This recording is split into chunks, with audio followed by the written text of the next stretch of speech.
వాటన్నిటినీ క్షుణ్ణంగా పరిశీలించి అన్నీ పరిష్కారం అయ్యే దిశలో చర్యలు తీసుకుంటామని చెప్పారు. అప్పటికి కూడా జరగకపోతే వాళ్ళు ఏం చేయాలో మళ్ళీ మేము ఎన్నికల కమిషన్కి వచ్చి రిప్రజెంటేషన్ ఇచ్చి వేరే అవసరమైతే వేరే అబ్జర్వర్లను కూడా నియమించి ఈ సమస్యలన్నిటినీ పరిష్కారం చేసి నిష్పక్షపాతంగా ఎన్నికలు జరిగేందుకు చర్యలు తీసుకుంటామని అన్నారు. వాళ్ళు తీసుకుంటారని మేము భావిస్తున్నాం. 22వ తారీఖున వాళ్ళ టీం వచ్చిన తర్వాత అక్కడ మా శ్రేణులు కూడా పూర్తిగా చెప్తాయి. అందరూ వాళ్ళ కంప్లైంట్స్ ఇస్తారు. ఆ కంప్లైంట్స్ని కూడా పరిశీలించమని కూడా మేము పరిశీలించి సాల్వ్ చేయమని కూడా చెప్పాం. ఇప్పటి వరకు మేము ఆల్రెడీ సిఇఓకి ఆంధ్రప్రదేశ్కి 119 కంప్లైంట్లు పెట్టాం. అలాగే ఈఆర్ఓస్కి 843, సిఇఓకి ఈ నెల 22 సిఇఓకి 119 లెటర్లు, ఈఆర్ఓకి 843 లెటర్లు.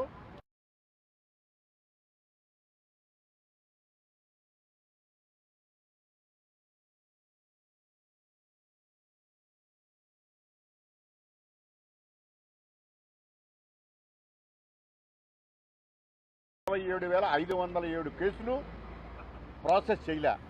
వాటిని ప్రాసెస్ చేసి ఓటర్ లిస్ట్ పబ్లిష్ చేయమంటే వాటిని పక్కన పెట్టి state CEO election voter list publish చేయడం జరిగింది.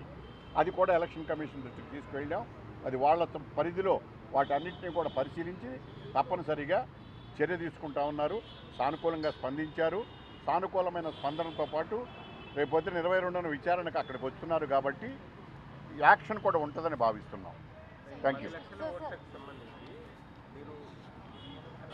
తప్పుడు ఫిర్యాదుతో ఎన్నికల యంత్రాంగం సమయాన్ని వృధా చేస్తున్నారు, అవన్నీ వెరిఫై చేస్తే ఏదో 1-2% తేడాలు తప్ప అంతా సవ్యంగానే ఉన్నాయని ఇందాక ఆయన వెరిఫై చేశారా? అంటే విజయసాయిరెడ్డి గారు చెప్పొచ్చును అన్నీ సవ్యంగా ఉన్నాయని. ఎందుకంటే తప్పు చేసిన వాడు సవ్యంగా ఉన్నాయని చెబితే చెప్పవలసింది సవ్యంగా ఉందా లేదని చెప్పవలసింది ఎలక్షన్ కమిషన్. అంటే ఎలక్షన్ కమిషన్ మా చేతుల్లో ఉందని ఆయన చెప్తున్నాడా పరోక్షంగా? అంటే ఈ పనులన్నీ సవరించవలసినటువంటి ఎన్నికల కమిషన్. మేము కంప్లైంట్స్ ఇచ్చాం, అవి సవ్యంగా ఉంటే ఎందుకు వాటిని ప్రాసెస్ చేయలే? మేము ఇచ్చిన వాటికి ఎందుకు పరిష్కారం చేస్తూ సమాధానం చెప్పాలి కదా. సవ్యంగా ఉంటే సవ్యంగా ఉండయండి, అందువల్ల మేము పక్కన పెట్టేశాము, మేము చూడవలసిన అవసరం లేదని సిఇఓ ప్రకటించాలి కదా, లేకపోతే ఈఆర్ఓలు ప్రకటించాలి కదా, లేకపోతే డిస్ట్రిక్ట్ ఎలక్టరల్ ఆఫీసర్ పరిష్కరించాలి కదా. వీళ్ళెవరూ చెప్పలేదు కదా. వాళ్ళు చెప్పకుండా వీళ్ళు చెబుతున్నారంటే మేమేం కంప్లైంట్స్ ఇస్తున్నామో ముందే వాళ్ళకి తెలుసు. ఎట్లా తెలుసు? వాళ్ళే కదా చేసింది అన్యాయాలన్నీ, దుర్మార్గాలన్నీ చేసింది వైఎస్ఆర్సీపీ నాయకుల నాయకత్వంలోనే కదా. మంత్రులు ఓపెనింగ్గా ప్రకటిస్తున్నారు, మీరు ఈ రకంగా 0 నెంబర్ ఈ ఓటర్లు తొలగించండి. తహసీల్దార్ని పక్కన పెట్టి వీళ్ళ పార్టీ నాయకులు వెళ్ళి అక్కడ కంప్యూటర్లో కూర్చుని ఓటర్లను సరి చేస్తున్నారు.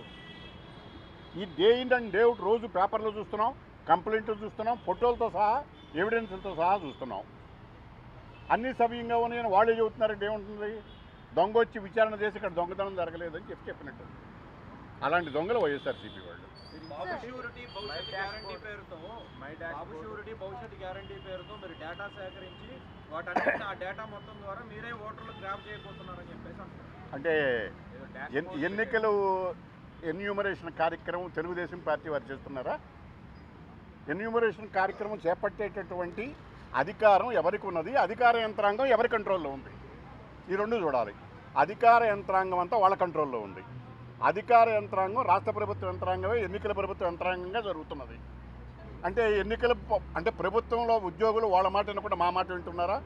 వాళ్ళ ఆలోపన మా నిస్సహాయతలో ఉన్నాం, మాకు పాలన చేత కావట్లేదు, వీళ్ళంతా మా పాలకులను మా ఉండే ఎన్నికల ఎన్యూమరేషన్ కార్యక్రమంలో పాల్గొనేటటువంటి ఆఫీసర్లు అధికారులు అంతా కూడా తెలుగుదేశం ఇన్ఫ్లుయెన్స్లో ఉన్నారని చెప్తారా? అది చెప్తారా? అదన్నా తప్పై ఉండాలి, ఇదన్నా తప్పై ఉండాలి.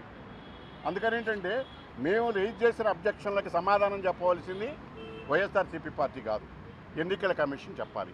మేము అబ్జెక్షన్ల వారీగా ఎవిడెన్స్లతో సహా ఎన్నికల కమిషన్కి ఇచ్చినప్పుడు మా రిప్రజెంటేషన్ పరిష్కారం పెట్టకుండా అపరిష్కృతంగా ఎందుకు పక్కన పెట్టారు? వాటిని పక్కన పెట్టలేదు, పరిష్కరించామని చెప్పేసి